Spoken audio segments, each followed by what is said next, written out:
The baldness dilemma. You're standing at your sink one regular morning, going through the motions, brushing teeth, checking your reflection, questioning your life choices, and then you spot it. One strand of hair sitting in the drain. No crisis yet, you've still got thousands more up there. But then a thought creeps in.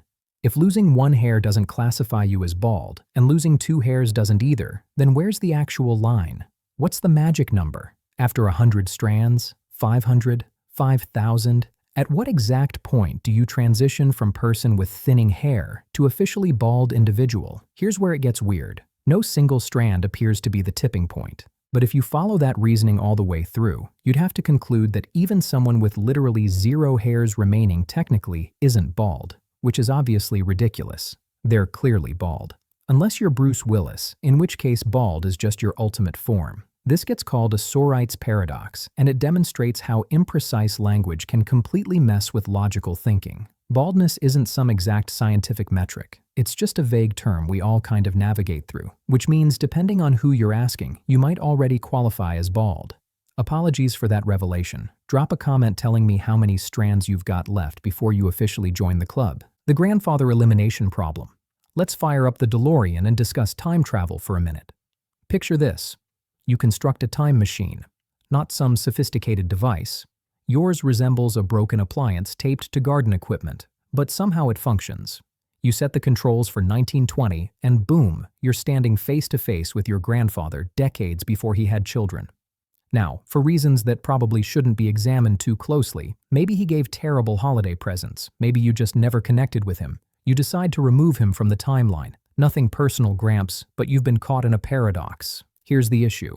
If you succeed, then your grandfather never produced offspring, which means your parents never came into existence, which means you never came into existence, which means you couldn't have traveled backward in time to eliminate him originally, which means your grandfather is alive again. It's like a universal game of hide and seek where reality just malfunctions. The paradox reveals that traveling to the past shatters causality, which is the sequence of cause and effect that existence depends on, unless naturally multiple universes exist. In that scenario, you didn't delete yourself, you just generated an entirely new universe where you're a villain and grandma never remarries. Either way, if you're considering traveling backward through time, maybe just shake your grandfather's hand and appreciate him for surviving economic collapse. Don't erase your entire genealogy. The haircut provider dilemma. Imagine this scenario. You arrive in a microscopic single-street town in the absolute middle of nowhere. Population maybe 43 humans and some wandering creatures. And in this town, there's precisely one person who cuts hair. He's not just a haircut provider, he's the haircut provider. He trims every male's hair, shapes every beard, and shaves every face. But here's the arrangement. This haircut provider maintains one incredibly rigid policy. He shaves all the males who do not shave themselves, and exclusively those males. So if you're too unmotivated to shave, no worries. He'll handle it for you. If you're the type of person who rises at dawn and shaves himself clean, perfect. You don't require him. Straightforward, correct? Except who shaves the haircut provider? If the haircut provider shaves himself, then based on his policy, he shouldn't be shaving himself because he exclusively shaves males who don't shave themselves. But if he doesn't shave himself, then he belongs to the category of males who must be shaved by the haircut provider, which awkwardly is also him. Regardless of what he does, the policy collapses. Essentially, the haircut provider is doomed to exist in a paradox where he either shaves himself in violation of the rules or he doesn't shave and still must shave himself regardless. He's trapped in an infinite cycle. Philosopher Bertrand Russell created this paradox to demonstrate how self-reference can completely destroy logic. So the lesson here is, don't exist in a town where the haircut provider is simultaneously the protagonist and antagonist. The surprise test dilemma. Let's head to school for this one. You're seated in class, barely conscious, sketching images of stick figures being devoured by prehistoric creatures when your instructor suddenly announces, there will be a surprise examination next week. You won't know which day until I distribute it. Initially, everyone panics, but then you start reasoning. You're thinking, hold on a minute. This examination can't actually occur. You start eliminating options with supposedly flawless logic. First, you remove Friday, because if Thursday arrives and you haven't taken the test yet, then obviously it must be Friday. But that means it wouldn't be surprising, so it can't be Friday. Okay, solid. But if it can't be Friday, then it also can't be Thursday, because if it hasn't occurred by Wednesday, Thursday would be the final remaining day, so it also wouldn't be surprising. And using identical logic, you eliminate Wednesday, Tuesday, and finally even Monday. You confidently lean back like some wannabe detective and declare to your classmates, there will be no examination whatsoever. Jump forward to Tuesday. You enter class without your bag, without a writing instrument, just confidence. And then boom, the instructor drops a test on your desk. You're caught entirely unprepared. Congratulations, you just failed the universe's simplest paradox. This is the surprise examination paradox, and it's essentially a logic snare. If you attempt to outsmart the surprise, you convince yourself the exam is impossible. But the very reality that you don't expect it anymore makes it possible again. Sometimes excessive thinking just defeats you. The truth statement dilemma. Imagine you're at a gathering, and for some bizarre reason, instead of conversing with regular people, you decide to trap everyone with logic challenges. You climb onto furniture, lift your plastic cup like royalty, and declare, I am lying right now. Initially, people just observe you. Then the mental pain begins. Because if the statement I am lying is accurate, then you're lying, which means the statement isn't accurate. But if it's inaccurate, then you're being truthful, which means it's accurate again. You're stuck in a flawless cycle of mental interference where the words eliminate themselves, and everyone at the gathering suddenly regrets your invitation. This is the liar's paradox, and it's among the most ancient logic destroyers in history.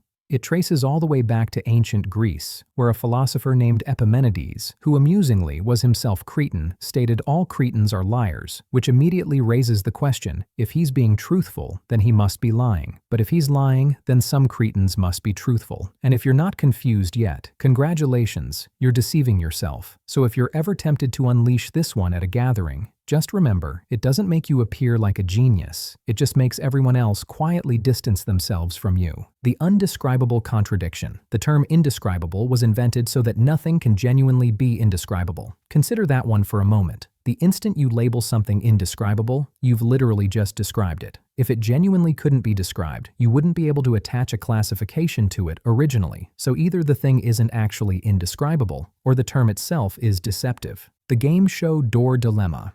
Let's play a game. You're on a cheesy 70s game show, standing beneath hot studio illumination while wearing formal attire.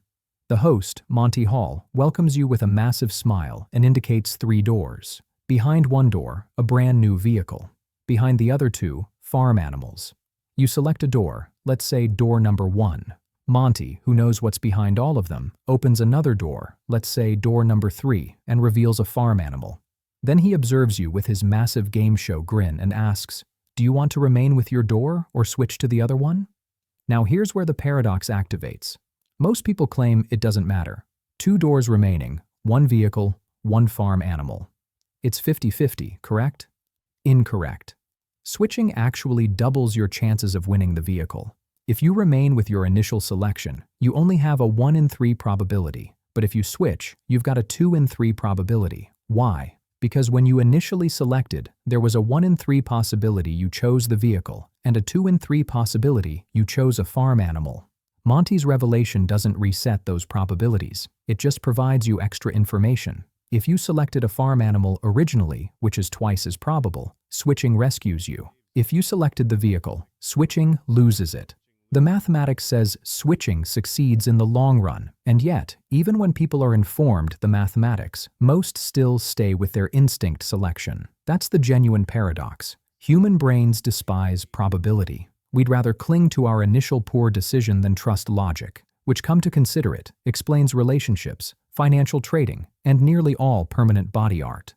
The shared birth date dilemma. Here's one that consistently amazes people's minds. The birthday paradox. You're in a space with 23 people. Pretty small, correct? That's not even a complete classroom. But get this, there's a 50% probability that 2 of those people share the exact same birthday. Now your instinct immediately yells, impossible. After all, there are 365 days in a year. 366 if you're one of those uncommon leap day individuals. So how could such a tiny collection of people have matching birthdays? But that's where probability deceives us. See, you're not just comparing each person to one specific date. You're comparing every person to every other person in the room. With 23 people, there are 253 possible pairings. That's 253 opportunities for a match. It's like tossing a coin. If you only toss once, probabilities are slim it lands on heads. But toss it a few hundred times, suddenly it's essentially guaranteed. And the numbers get more extreme. With 30 people, the probabilities jump to around 70%. With 50 people, it's a 97% probability someone shares a birthday. By the time you reach 75 people, it's almost certain. Which means if you're ever at a wedding and the entertainment asks, who here has the same birthday, probabilities are at least 2 intoxicated individuals are about to celebrate. This paradox functions because our brains are absolutely terrible at understanding probability. We think in terms of individual comparisons, when in reality, the probabilities explode once you scale up the combinations. That's why gambling establishments exist and why mathematics instructors cry themselves to sleep at night. The card arrangement dilemma. Grab a deck of cards. Go ahead, I'll wait. Now shuffle it. Congratulations, you've probably just created something that has never existed before in the history of the universe. Sounds theatrical, but here's the mathematics. There are 52 cards in a deck, and the number of possible ways to arrange them is 52 factorial. That's every number between 52 and 1 multiplied by each other.